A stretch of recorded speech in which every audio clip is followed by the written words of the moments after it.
Hello students, welcome to Prayagraj one day classes. I hope आप सभी बहुत बेहतरीन होंगे। सर्वप्रथम आप सभी को दिवाली की हार्दिक शुभकामनाएं। ईश्वर आप सभी को सफल बनाएं।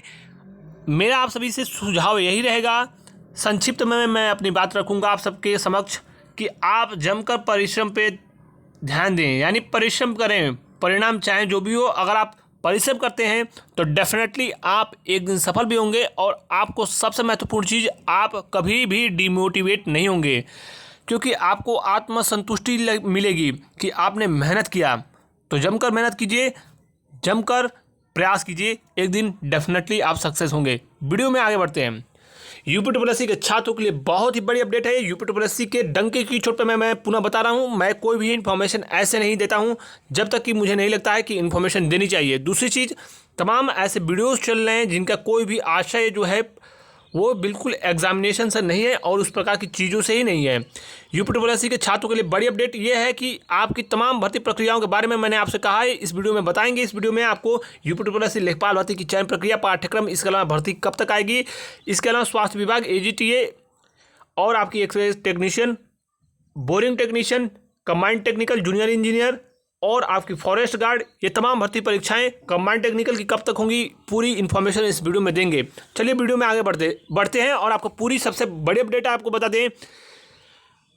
दिवाली के बाद आपको दो महत्वपूर्ण विज्ञापन देखने को मिलेंगे, स्वास्थ्य विभाग का विज्ञापन और लेखपाल भर्ती का विज्ञापन। जी हाँ, दिवाली के बाद आपको जैसे ही विज्ञापन के बारे में एग्जैक्ट इन्फॉर्मेशन मिलेगी आपको बता देंगे। सबसे पहले दिवाली के बाद विज्ञापन आने की संभावना जताई जा रही है। स्वास्थ्य विभाग का विज्ञापन जारी किया जाएगा दिसंबर तक। आपके एजीटीए और एक्सरे टेक्नीशियन, स्वास्थ्य विभाग और लेखपाल, ये चारों भर्तियों के विज्ञापन, लगभग 22,000 सीटों पर विज्ञापन यहाँ पे स्पष्ट रूप से आप पढ़ सकते हैं, ट्वीट भी पढ़ सकते हैं। हालांकि मैं सिर्फ अखबारों के आधार पर कोई भी इन्फॉर्मेशन नहीं देता हूँ। आप बहुत ही भली बात इस बात से अवगत होंगे, जानते होंगे कि 22,000 दिवाली के बाद भर्तियों का विज्ञापन निकाला जाएगा। और मैंने आपसे बहुत पहले ही कहा था कि आप कभी भी भ्रमित मत होइए। जो लोग भी डिस्ट्रैक्ट करते हैं कि भर्तियों की परीक्षाएं जो होंगी वो नहीं हो पाएंगी और आपकी चयन प्रक्रिया कहीं ना कहीं चुनाव के कारण स्थगित हो जाएगी, ऐसा बिल्कुल भी नहीं है। 3-4 चीज़ें मैं स्पष्ट कर दूं, आपकी बहुत जल्द जूनियर इंजीनियर की भी परीक्षा दिसंबर में देखने को मिल सकती है। आयोग पूर्णतः इस बात पर युद्ध स्तर पर कार्य चल रहा है। आयोग में आपने देखा होगा हाल फिलहाल में आयोग की गति को लेकर कि आयोग किस प्रकार से कार्य कर रहा है, कितने बड़े स्केल पर कार्य कर रहा है। आपको बता दें, आपकी परीक्षा लेखपाल भर्ती में परसेंटाइल के चक्कर में, मैंने आपसे पहले भी कहा है, 0.1% भी परसेंटाइल के चक्कर में मत पड़िए। 0.1% भी आप जमकर तैयारी कीजिए। दूसरी चीज़, अगर 15 टाइम्स स्टूडेंट्स को मान लो बुलाया ही जाता है, जैसा कि मैंने उसके आधार पर कट ऑफ भी बता दिया है, लगभग अप्रॉक्सीमेट 666 डेफिनेटली मांगा जाएगा। सिलेबस में कहा जा रहा है क्या इंग्लिश आएगी? बिल्कुल भी नहीं इंग्लिश आने वाली है। वो नए पाठ्यक्रमों की बात पर विचार चल रहा है, नई भर्तियों पर अप्लाई होगा। लेखपाल भर्ती में मैं आपको बता दूं, बड़ी संख्या में छात्रों के कमेंट आ रहे हैं कि क्या लेखपाल भर्ती में इंग्लिश अनिवार्य होगा, इंग्लिश के 50 क्वेश्चन आएंगे, इतने क्वेश्चन आएंगे। को टोटल नंबर ऑफ क्वेश्चन किसी को कुछ नहीं मालूम है, 0.1% भी नहीं मालूम है।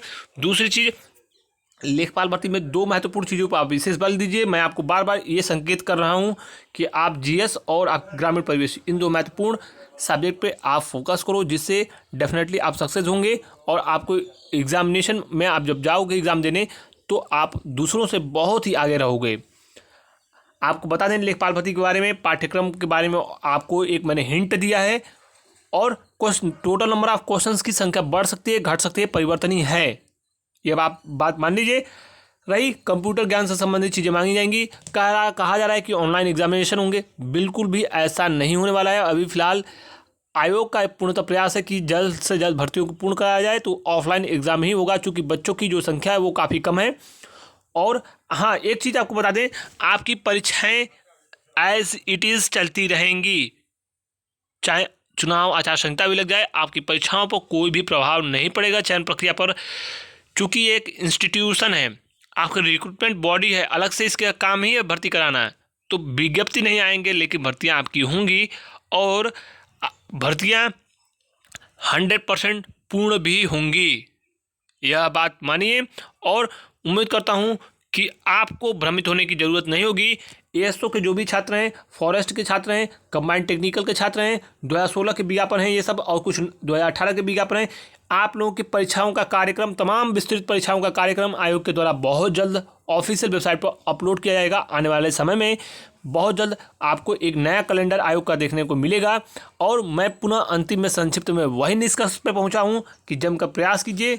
जैसे ही 2-4 दिनों में आपकी छुट्टियां खत्म होती हैं, पुनः मैं आपको सबसे पहले ऑथेंटिक न्यूज़ जो भी होगी आपकी भर्ती प्रक्रियाओं से संबंधित वो मैं आपको दूंगा। लेखपाल भर्ती में टोटल नंबर ऑफ जो सीटें हैं वो बढ़ सकती हैं। जी हाँ, उसमें परिवर्तन हो सकता है और टोटल नंबर ऑफ जब सीटें बढ़ेंगी तो डेफिनेटली आपकी परसेंटाइल और भी कम जाएगी। रिक्रूटमेंट जो है आपका वो कंबाइंड भर्तियां आपकी नहीं आएंगी 22,000, वो अलग अलग विज्ञापन आएंगे, ये आप मान लीजिए। दूसरी चीज़, आपके AGTA में परसेंटाइल, चाहे आपके AGTA स्वास्थ्य विभाग, इसके अलावा एक्सरे टेक्नीशियन, आपके परसेंटाइल इसमें फीमेल्स हों या मेल हों, अगर आपके जितने भी इसमें आपके परसेंटाइल हैं, चाहे उसमें 30 परसेंटाइल हो 40 परसेंटाइल हो, कोई मैटर नहीं करता है। आप सभी का सिलेक्शन होने जा रहा है मेंस के लिए। बच्चे ने बहुत कम है तो डेफिनेटली आपको मौका मिलेगा। जूनियर असिस्टेंट की भी जो लेखपाल से परसेंटाइल है वो काफ़ी कम जाएगी, क्योंकि इसमें हिंदी इंग्लिश टाइपिंग में आ जाता है, CCC में आ जाता है। तो ये चीज़ें डेफिनेटली आपके लिए बहुत ही फायदेमंद होंगी, लाभप्रद होंगी। तो जमकर तैयारी कीजिए। पुनः एक बार मैं आपको दिवाली की हार्दिक शुभकामनाएं देता हूँ। Thank you so much guys, all the best है, एंजॉय कीजिए। जय हिंद।